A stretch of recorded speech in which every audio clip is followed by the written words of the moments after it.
Selamat malam Ibu, Ibu Widi. Mungkin sedikit kenalan, kami dari UPN Veteran Jakarta dari mahasiswa hukum ingin mengambil waktu sebentar untuk wawancara. Mungkin kita mulai dari perkenalan dulu ya. Perkenalkan, saya Joprio dari lokal PBI UPN Veteran Jakarta, Fakultas Hukum. Mungkin dari rekan-rekan saya yang lain boleh perkenalkan diri juga.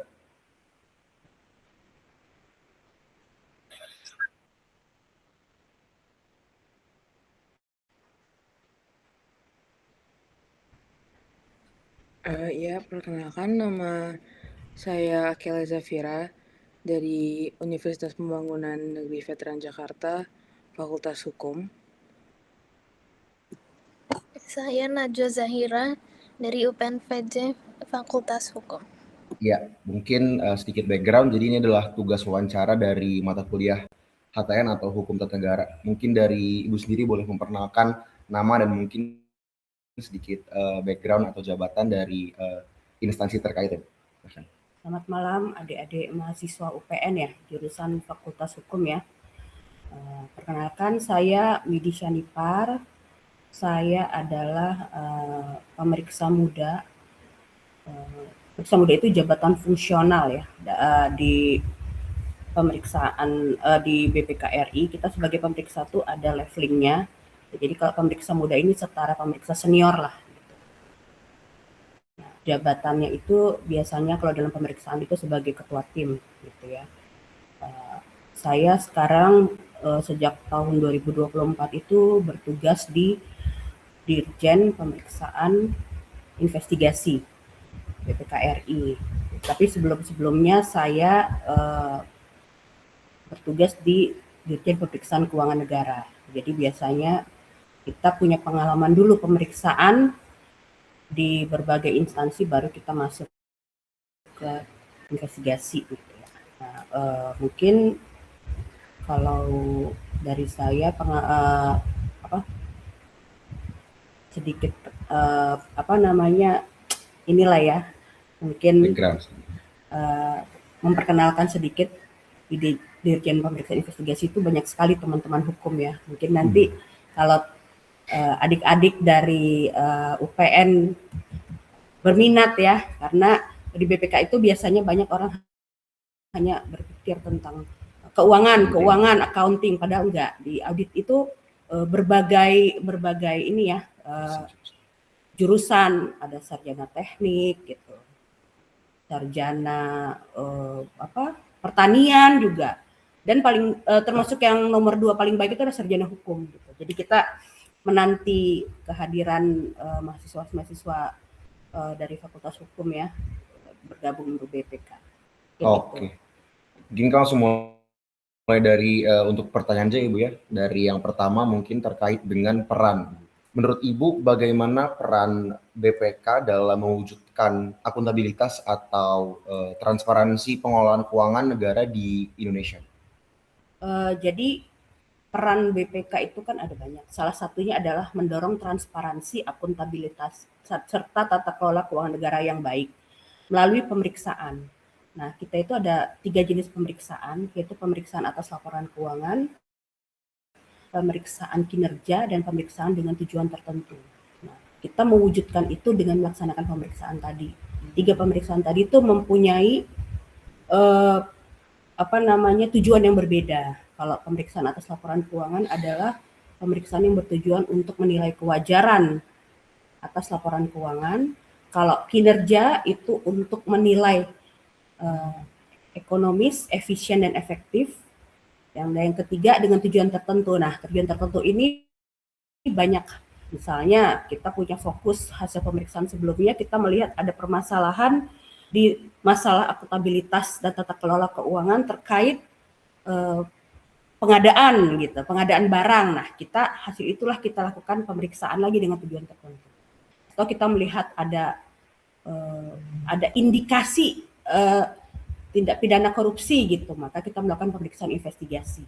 Nah, jadi pemeriksaan dengan tujuan tertentu itu biasanya hasil dari capture yang kita terima, yang kita dapatkan pada saat pemeriksaan reguler seperti pemeriksaan atas laporan keuangan dan kinerja tadi.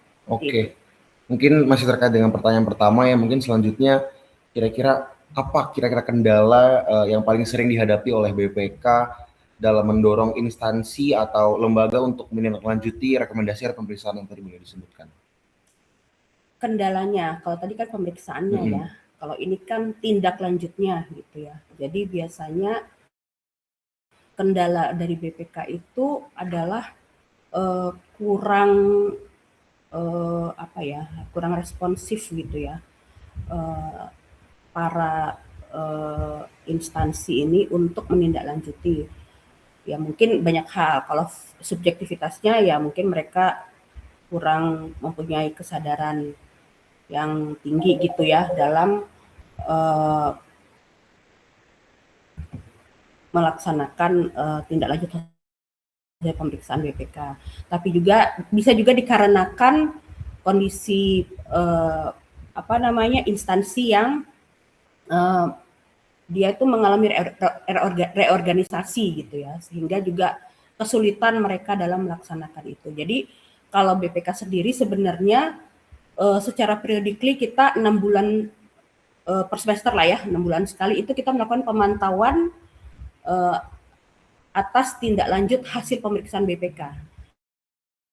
Jadi kita kalau dari BPK sendiri sebenarnya sudah secara periodically kita melakukan pemantauan itu. Nah, biasanya si entitas ini tuh karena adanya perubahan reorganisasi, terus kemudian juga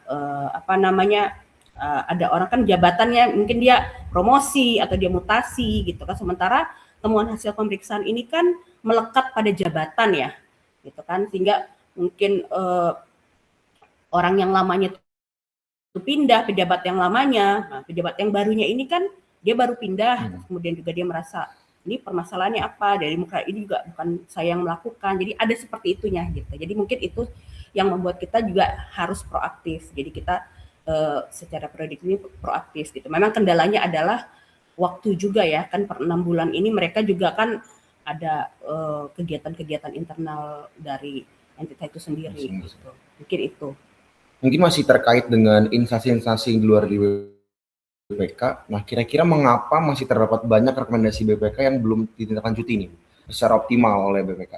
Nah, tidak dapat tindak tadi ada kaitannya itu tadi gitu kan, sebenarnya kan yang satu memantau, yang satu melaksanakan gitu ya. Jadi karena tadi ada reorganisasi tadi, selain mungkin ada mutasi pejabat, nah berubah Dikbud, Dikti gitu kan, dia berubah menjadi Kemendistek Dikti, sekarang berubah lagi menjadi Dikbud Dikti Ristek.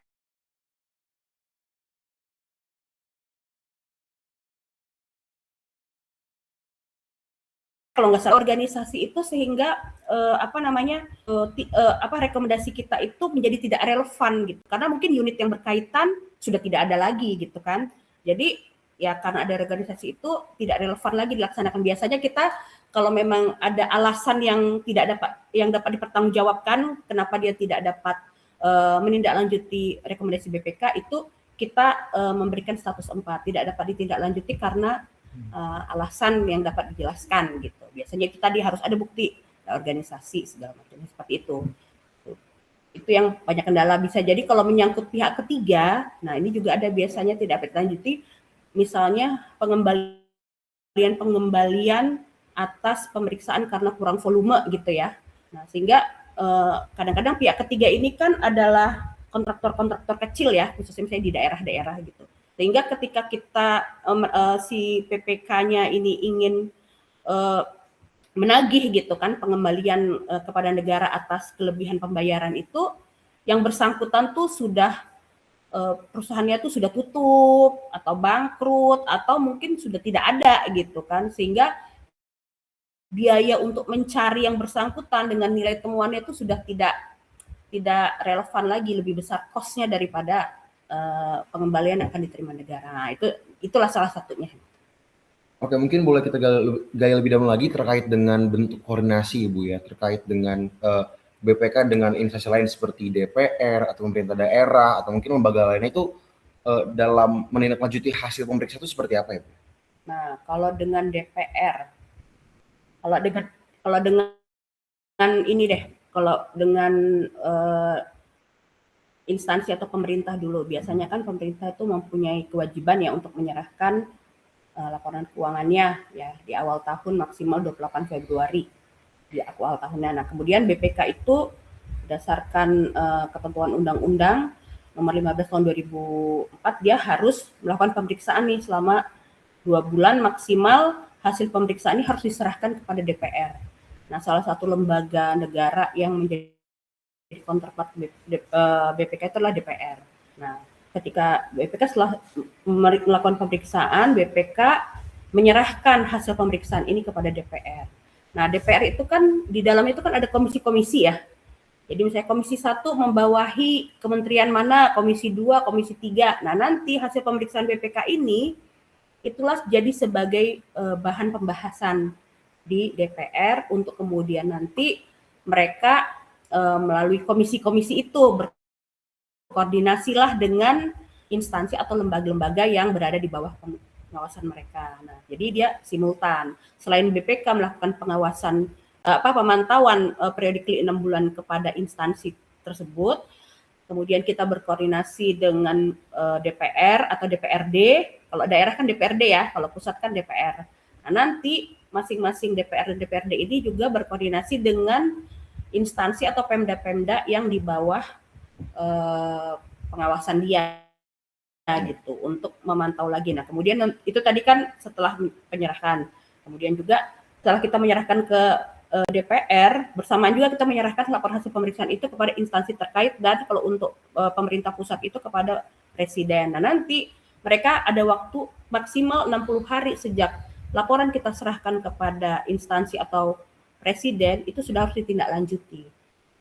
Kemudian setelah itu per 6 bulan kita mengumpulkan IHPS kita tadi. 6 bulan itu atas laporan dari yang tahun sebelumnya sampai dengan semester ini, misalnya di bulan Juni, dari tahun Juni ke belakang itu kita melakukan ikhtisar hasil pemeriksaan itu, kita buat juga laporannya kepada DPR, itu juga pengawasan DPR bahwa DPR dan DPRD ya, bahwa ini sampai dengan sekarang instansi-instansi yang belum menindaklanjuti hasil pemeriksaannya bukan hanya yang baru kita periksa, tapi sudah bertahun-tahun.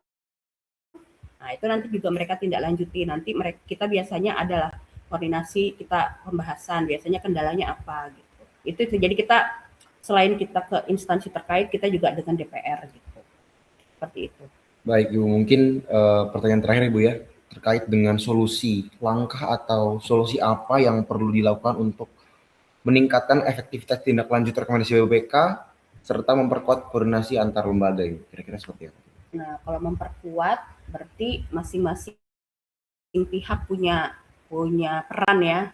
Jadi nggak cuma BPK, tapi juga instansi pemerintah dan DPR tentunya, DPRD. Kalau BPK mungkin ya BPK itu kan profesi ya. Jadi kita tuh juga harus meningkatkan kompetensi kita dalam menegakkan root cause. Root cause itu adalah penyebab dari satu permasalahan yang dihadapi oleh lembaga tersebut gitu, yang kita angkat menjadi temuan pemeriksaan. Apa sih root cause-nya gitu? Apa sih akar permasalahannya? Nah, akar inilah nanti yang akan kita berikan solusi supaya ini bisa disembuhkan gitu ya, bisa disembuhkan, sudah tidak terjadi lagi gitu fraud atau penyimpangan yang kita sebut sebagai temuan itu tidak terjadi lagi, maka kita memberikan rekomendasi atau bisa quote and quote obatnya gitu kan. Rekomendasi apa? Nah, mungkin kita lebih meningkatkan kompetensi pemeriksa dalam menentukan root cause. Jangan sampai ketika ada temuan berulang, selain memang mungkin itu kesalahan dari instansi itu, mungkin ada peran juga dari si pemeriksa dalam mungkin kurang tepat dalam menentukan akar permasalahan dari satu temuan yang diangkat. Seperti itu. Nah, itu yang makanya BPK itu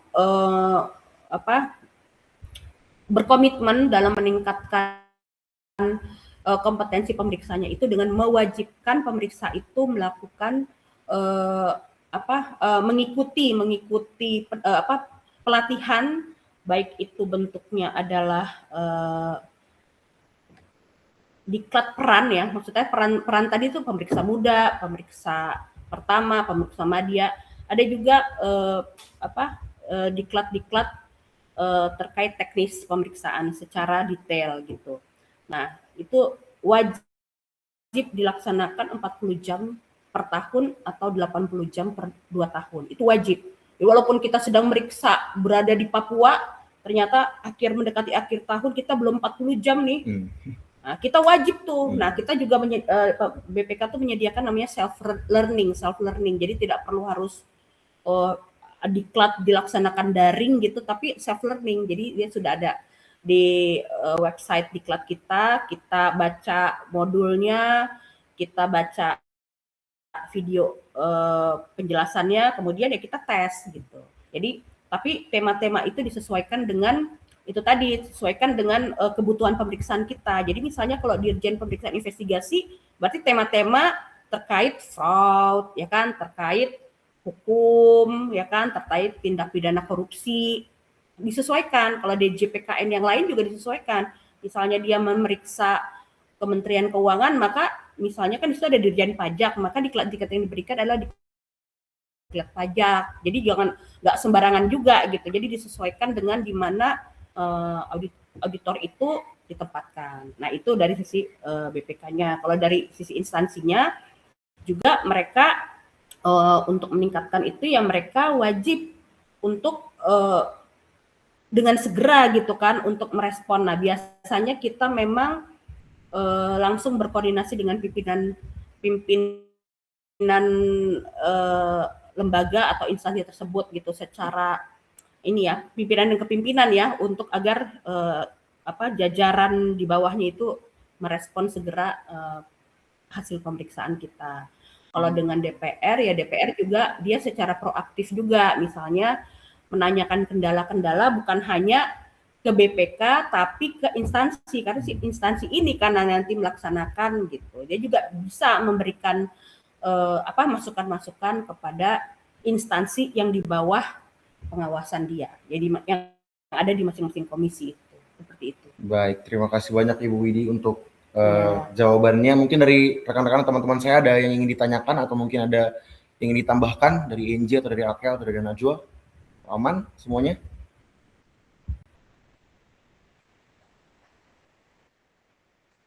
Cukup ya? Oke, mungkin kita tutup aja. Terima kasih banyak sekali lagi untuk Ibu Widi untuk jawaban dan waktunya.